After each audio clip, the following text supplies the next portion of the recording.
Ladies and gentlemen, at this time, I'd like to introduce our final speaker for this evening, Congressman Ron Paul.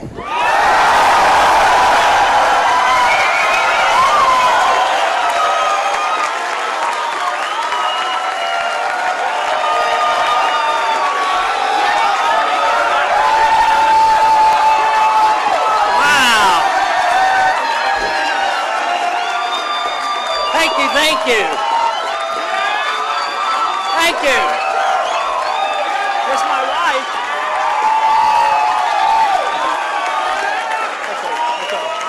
Thank you. What a delight. Thank you very much for that. Very nice reception. Is everybody going to vote tonight? Are we going to win? We always win, right? The cause of liberty is on a roll, let me tell you that. This country is radiant and raring, and tonight we are going to send a very loud message to the rest of the country.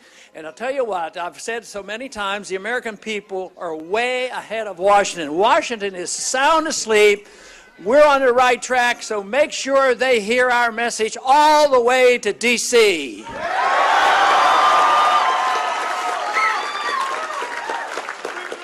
And that message is not complex. Most people in this country realize that we're having problems. Like we spend too much money now and then, and we borrow too much money now and then. The government grows and leaps by leaps and bounds. But one of the things that they have done over these last 100 years that has been very detrimental, especially in the last 40 years, is they want government to grow endlessly. We don't have the money. They run out of borrowing power. Guess what they do? You would have never guessed. They start printing money. And of course that leads to more problems. Now the world's facing a debt crisis, and the debt crisis is a natural consequence, a predictable consequence of the monetary system that we have. So we embarked 100 years ago with a central bank, which Thomas Jefferson tried so desperately to prevent.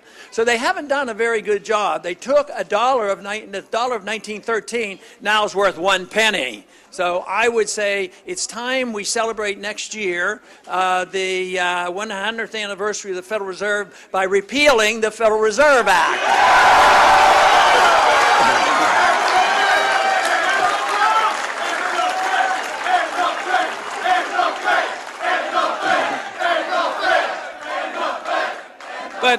But a lot has happened in the last 4 years. These problems have been going on for a long time. It'd be nice if we could blame one person or one administration, but it's been going on a long time. So many young people here, I think you're realizing you're getting a bad rap for what you're inheriting. You'd like a much better deal, and the better deal can be found in less government and only sending people to Washington who have actually read the Constitution or will obey the Constitution and take their oath of office seriously.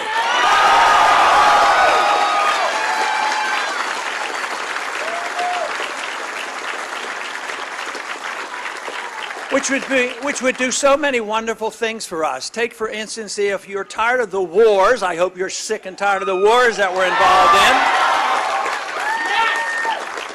What if we had the return to the Constitution? The founders made sure in the document, in the Constitution, that the wars would only occur not by the executive branch, but only by the people through their representatives in Congress. That's the way all wars should be declared. If necessary, they should be declared, won, and get them over with and come home. That's the way it was supposed to have been done.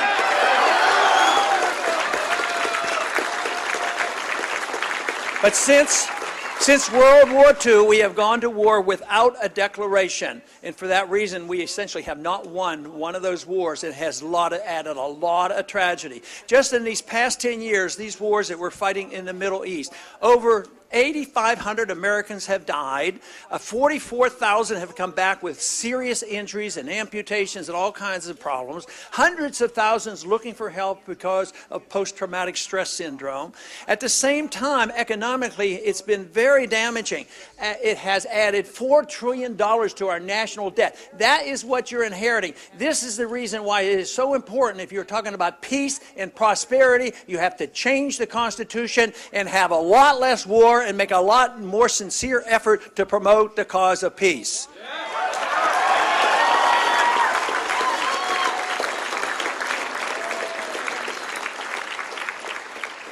But this has been going on for a long time, and both administrations have been doing this. And this is the reason that the message of liberty actually brings people together, because individuals see that the parties aren't doing a very good job. You're like one party to cut the spending, they raise the debt and the spending as well. Another party is supposed to do the job. They go in and nothing changes. So if you look at the candidates today, there is very little difference except for one.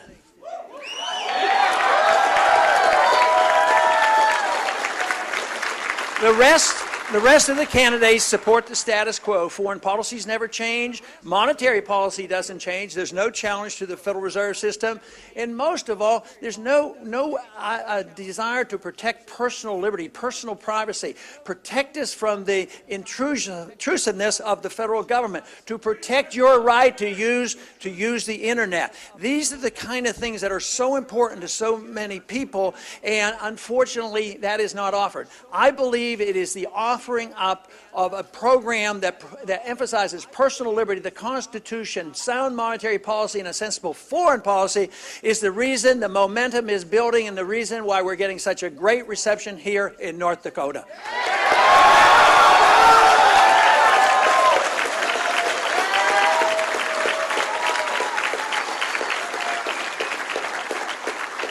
We're in the midst of a financial crisis. The financial crisis is the biggest one in the history of the world. There was a time when we were a creditor nation. We would have ups and downs, but we were a creditor nation, and we had a lot of productivity, we had a lot of wealth, and we had borrowing power. Today, we are a debtor nation. We are the biggest debtor nation in the history of the world. Our productivity is going down drastically. We create no significant new jobs. At the same time, there's never a lack of a desire for more spending.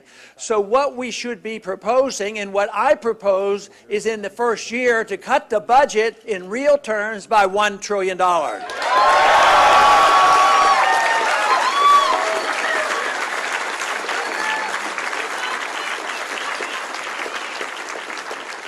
The proposal by others is to cut the proposed increases. The proposed increases, called baseline budgeting, they assume that the budget will go up by $10+ trillion in the next 10 years. So if they talk about cutting $1 trillion, they're talking about cutting $100 billion a year of proposed increases, which means there's zero cuts. What I'm talking about are real cuts, actually cutting, but you can't do this unless you change policy. If you expect to have the entitlement system, have welfare benefits from cradle to grave, free housing, free food, and free medical care, and free education, you can't do it. If you expect to continue to be the policeman of the world and advocate preemptive war and going into country and occupying countries, if you want that kind of foreign policy, you cannot do it. And you know what will happen if we don't change policy? We are going to end up in a financial crash. There is going to be a dollar crisis, and we are all going to suffer the consequences. So it is in our best interest, not only of the younger generation, but everybody. We're not passing this on to the next generation. We passed it on to this current generation. That is why it's so vital that we get a handle on things, understand what liberty is all about, what the Constitution means, and why limited government and personal liberty and property rights is the road to peace and prosperity.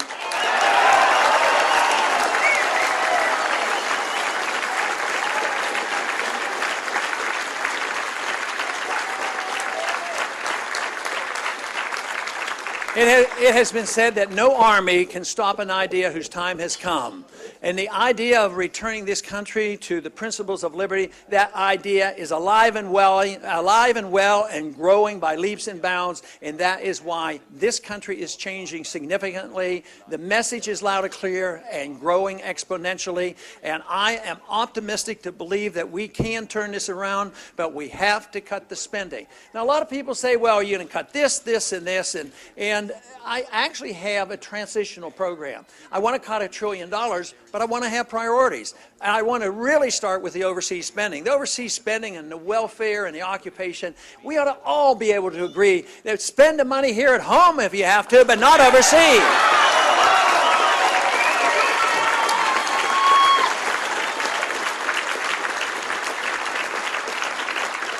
So therefore, I want to protect certain budget programs. For instance, we made promises to the elderly. They're dependent now, medical care and Social Security and child health care.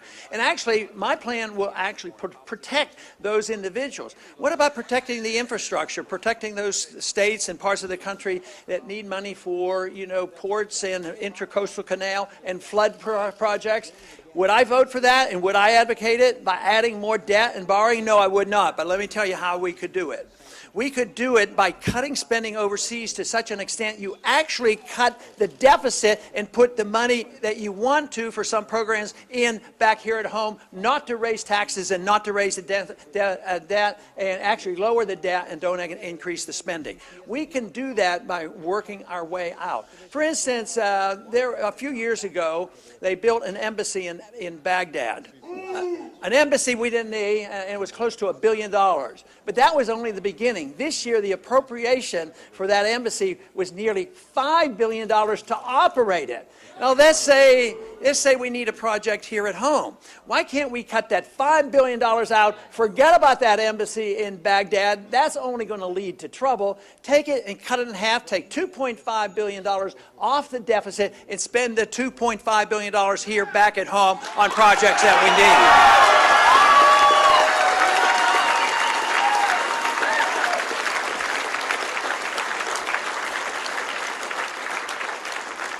But there is no doubt that you can't have economic reform and economic growth unless you look at the monetary policy. Financial bubbles are caused for a reason, and they come from excessive credit, artificially low interest rates, excessive spending by the Federal Reserve System. So if we want sound economic policy, we have to address that subject. But if we do all these things, we still have another major problem, and that is the ultimate responsibility of the government, the real purpose of the Constitution, the real purpose of what a republic should be about. It isn't to have welfare from cradle to grave. It isn't for us to be the policemen of the world. But the government, the limited government that we should have in a constitutional republic, should be designed to protect our liberties and nothing else. That should be the responsibility of the government.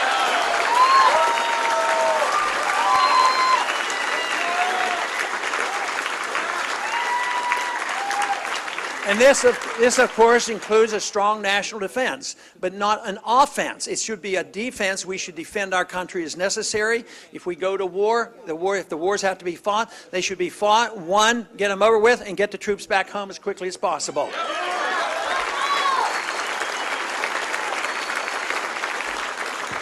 But there has been a steady erosion of personal liberties in this country, and that is what we have been so careless about. But that's been going on for a long time. It got especially bad in the last 10 years or so.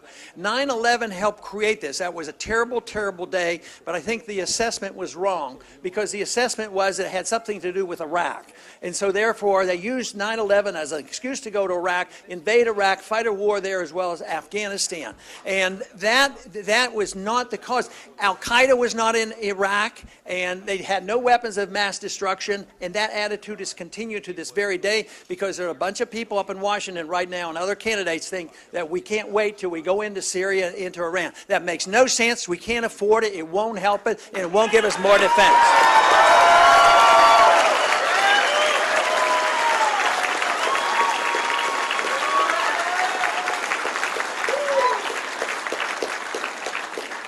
But we have been careless about the protection of our civil liberties. For instance, right after 9/11, they passed a bill which was absolutely misnamed. They called it the Patriot Act. It should have been called the Unpatriotic Act. No, and if that bill would have been properly named and called it Repeal of the Fourth Amendment Act, it would have never been passed.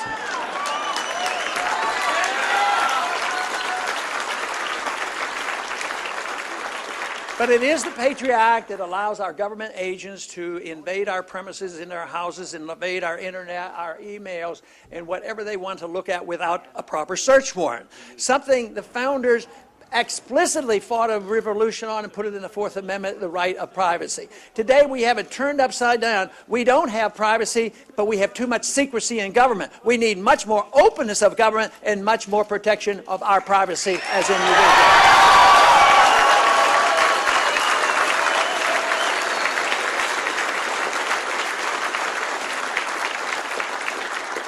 As frustrating as it might get at times, we do have victories. We've had one here recently in the last month or so because there was a bill floating around, Stop Online Piracy Act. And this was an effort for the federal government to take over and control the internet. But a lot of people like you got word of it and sent a message. And Washington, even though they had majority votes in both the House and the Senate, once they heard from the people, they withdrew those bills, they took them off, and they are no longer pushing them through the Congress. So the people have to be heard.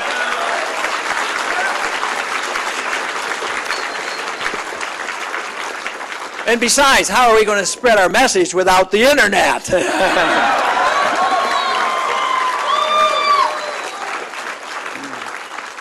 But also, since that time, we've had other things that are discouraging as far as undermining personal liberties. The president announced a year ago that it was legal for him, as president and the commander-in-chief, that he would now be allowed to assassinate American citizens without a trial or without charges.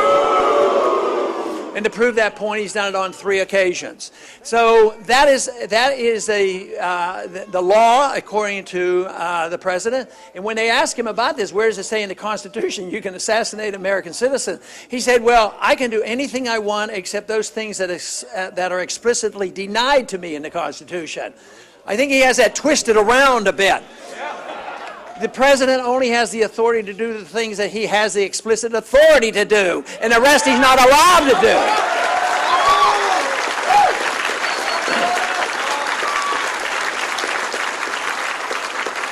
Which means a president, I promise to be that type of president, I will not legislate by executive orders. I'll use the executive orders to repeal all those executive orders that are unconstitutional.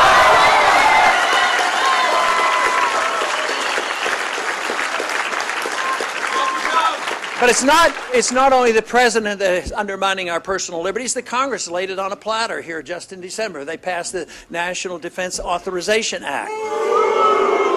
And here's a bill, as many of you already know about it. It means that the president now has the authority to use the military to arrest an American citizen anytime he so chooses, if he wants to. No charges, no trial, no attorney, held in a secret prison indefinitely. That is not what America is all about.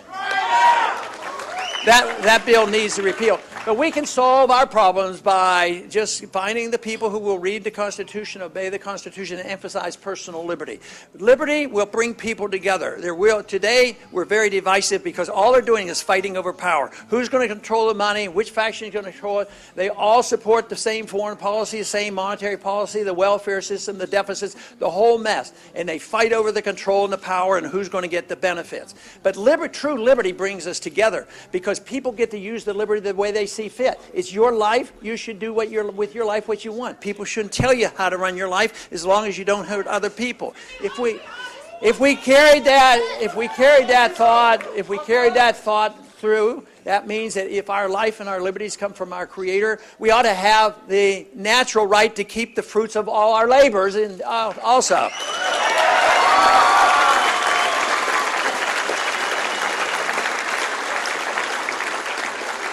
But if we see people as individuals and not in groups, groups should never be punished because they belong to a group, but groups should not have any benefits because they belong to a group. But all of us should come together, no matter how diverse we are, because there will be a difference in how we use our liberty, how we want to spend our money, what our social values are, what church we go to. So we should all come together in the defense of liberty, and then we should be left alone, and government should butt out of our lives and off our back and out of our walls.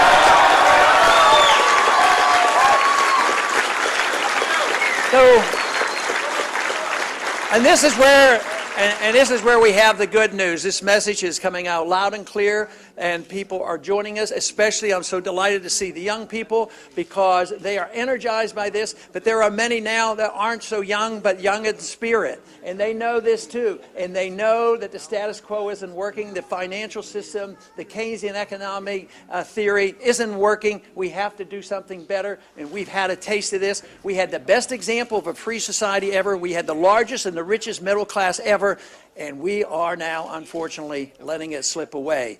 So we have to recapture this, and this is emphasizing personal liberty, the Constitution, sound money, property rights, Second Amendment rights. and also, of course, a sensible foreign policy of national defense. That is the only alternative to what we have today. If you seek, as I do, peace and prosperity, it can be found by restoring the great values of this country. And if we do that, I'll tell you what, the whole world will benefit. So often today they believe that so many want to promote our presence around the world because they say that we are an exceptional nation. We are, and we have been. But you can't push your exceptionalism on other countries by force. You can't go and invade and bomb people and say, we're exceptional, you got to live the way we do.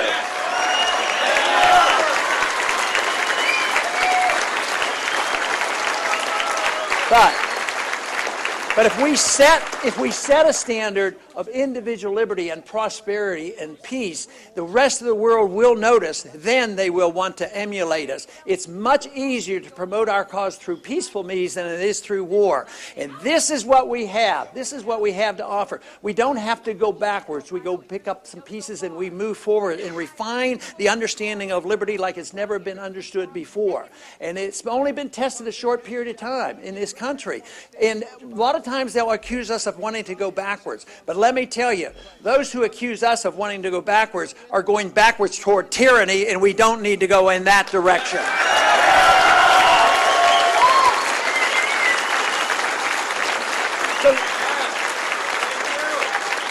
So I don't think it's difficult to define the problems. I think the answers can be found, and this is what we're all about today. And today, especially because it's an election, I want to make sure that everybody tonight goes out and votes and make a statement for this cause. Because if we truly want to promote the cause of liberty and restore its greatness, we can find it very easily in the cause of liberty. And I want to thank you for joining me tonight and joining us in this effort to restore liberty to this great country. Thank you very much.